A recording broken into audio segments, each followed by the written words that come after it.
Assalamualaikum warahmatullahi wabarakatuh. Perkenalkan, nama saya Nur Aziza R. Karim dengan nomor Standbook A22121032 dari Prodi Pendidikan Biologi kelas B, Fakultas Keguruan dan Ilmu Pengetahuan Ilmu Pendidikan Universitas Tadulako. Pada video kali ini saya akan menjelaskan mata kuliah tentang pengatur pendidikan dengan dosen pengampu yaitu Ibu Rofikoh, SPD, MPD. Pada video kali ini, saya akan menjelaskan materi pendidikan seumur hidup, hubungan sekolah dan masyarakat, pendidikan dan pembangunan, mazhab-mazhab pendidikan, permasalahan pendidikan, dan sistem pendidikan. Yang pertama adalah konsep pendidikan seumur hidup. Pendidikan seumur hidup adalah sebuah sistem konsep-konsep pendidikan yang menerangkan keseluruhan peristiwa-peristiwa kegiatan belajar mengajar yang berlangsung dalam keseluruhan kehidupan manusia. Konsep pendidikan seumur hidup sangat erat kaitannya dengan pemahaman dengan waktu berlangsungnya pendidikan. Menurut GBHN 1998, dinyatakan bahwa pendidikan berlangsung seumur hidup dan dilaksanakan di dalam lingkungan rumah tangga, sekolah, dan masyarakat, sehingga pendidikan seumur hidup merupakan tanggung jawab keluarga, masyarakat, dan pemerintah. Adapun tujuan pendidikan seumur hidup itu ada dua. Yang pertama, mengembangkan potensi kepribadian manusia sesuai dengan kodrat dan hakikatnya, yakni seluruh aspek pembaruannya itu seoptimal mungkin. Yang kedua, dengan mengingat proses pertumbuhan dan perkembangan kepribadian manusia bersikap hidup dinamis, maka pendidikan ajar berlangsung seumur hidup. Secara etimologis, hubungan masyarakat diterjemahkan dari perkataan bahasa Inggris, public relation, yang berarti hubungan sekolah dengan masyarakat. Ialah sebagai hubungan timbal balik antara suatu organisasi atau sekolah dengan masyarakat. Menurut Kinroll Lisley dalam bukunya School Public Relation mengemukakan pengertian hubungan sekolah dan masyarakat sebagai suatu proses komunikasi antar sekolah dengan masyarakat untuk berusaha menanamkan pengertian warga masyarakat tentang kebutuhan dari karya pendidikan serta pendorong minat dari tanggung jawab masyarakat dalam usaha memajukan sekolah. Setelah itu ada tujuan, fungsi, dan manfaat lembaga sekolah dan masyarakat. Yang pertama, untuk meningkatkan kualitas belajar dan pertumbuhan anak. Yang kedua, untuk meningkatkan pemahaman masyarakat dan pentingnya pendidikan dan meningkatkan kualitas pendidikan masyarakat. Dan yang ketiga, untuk mengembangkan antusiasme atau semangat saling bantu antar sekolah dengan masyarakat demi kemajuan kedua belah pihak. Setelah itu adalah fungsi sekolah dalam masyarakat. Yang pertama, sekolah sebagai lembaga pembaharu atau agent of change. Yang kedua, sekolah sebagai lembaga seleksi atau selection agresi. Yang ketiga adalah sekolah sebagai lembaga peningkat atau class leveling agency. Yang keempat adalah sekolah sebagai lembaga asimilasi atau assimilating agency. Yang kelima ada sekolah sebagai lembaga pemeliharaan kelestarian atau agent of preservation. Pengertian pendidikan dan pembangunan.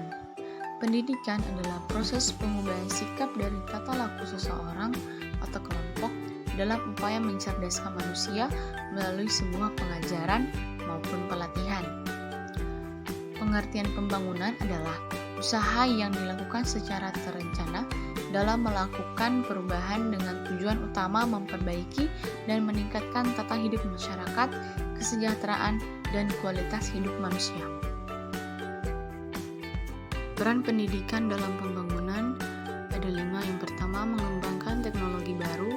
Yang kedua, menjadi tenaga produktif dalam bidang konstruksi. Yang ketiga, menjadi tenaga produktif yang menghasilkan barang dan jasa. Yang keempat, pelaku generasi dan penciptaan budaya. Dan yang kelima, konsumsi barang dan jasa. Kemudian ada yang namanya mazhab-mazhab filsafat pendidikan.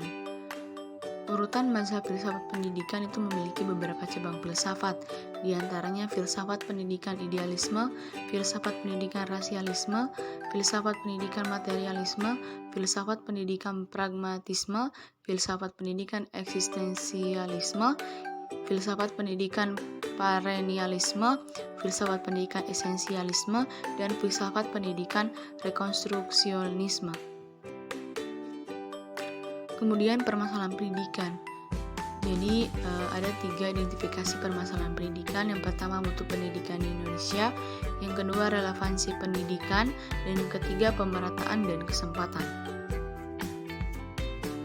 Mutu atau kualitas, rendahnya kualitas sarana fisik, rendahnya kualitas dan kesejahteraan guru, prestasi siswa, dan mahalnya biaya pendidikan.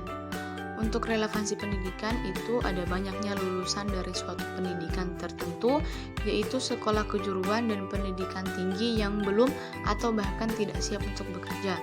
Dan yang ketiga, pemerintah dan kesempatan, keterbatasan daya tampung, kerusakan sarana dan prasarana, kurangnya tenaga pengajar, proses pembelajaran yang konvensional, dan keterbatasan anggaran.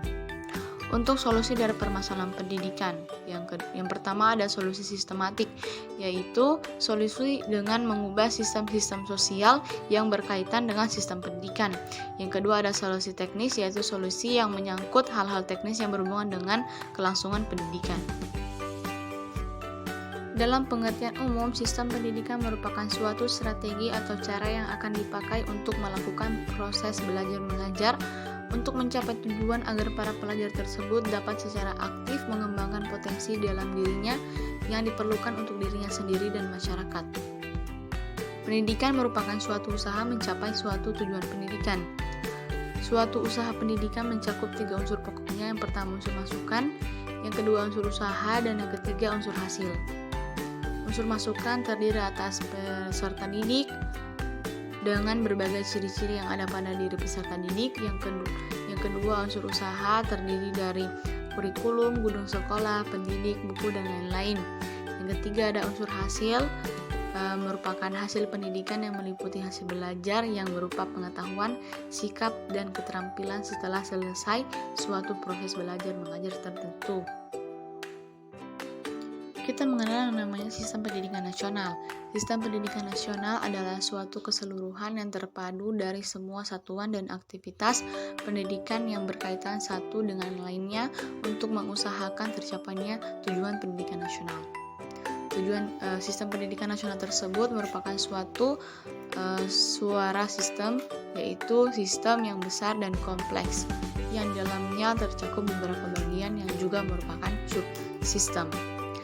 Tujuan sistem pendidikan adalah mengembangkan kemampuan dan membentuk watak serta peradaban bangsa yang bermartabat dalam rangka mencerdaskan kehidupan bangsa. Fungsi sistem pendidikan nasional adalah untuk mengembangkan kemampuan serta meningkatkan mutu, kehilangan, dan tabat manusia Indonesia dalam rangka upaya mewujudkan tujuan nasional.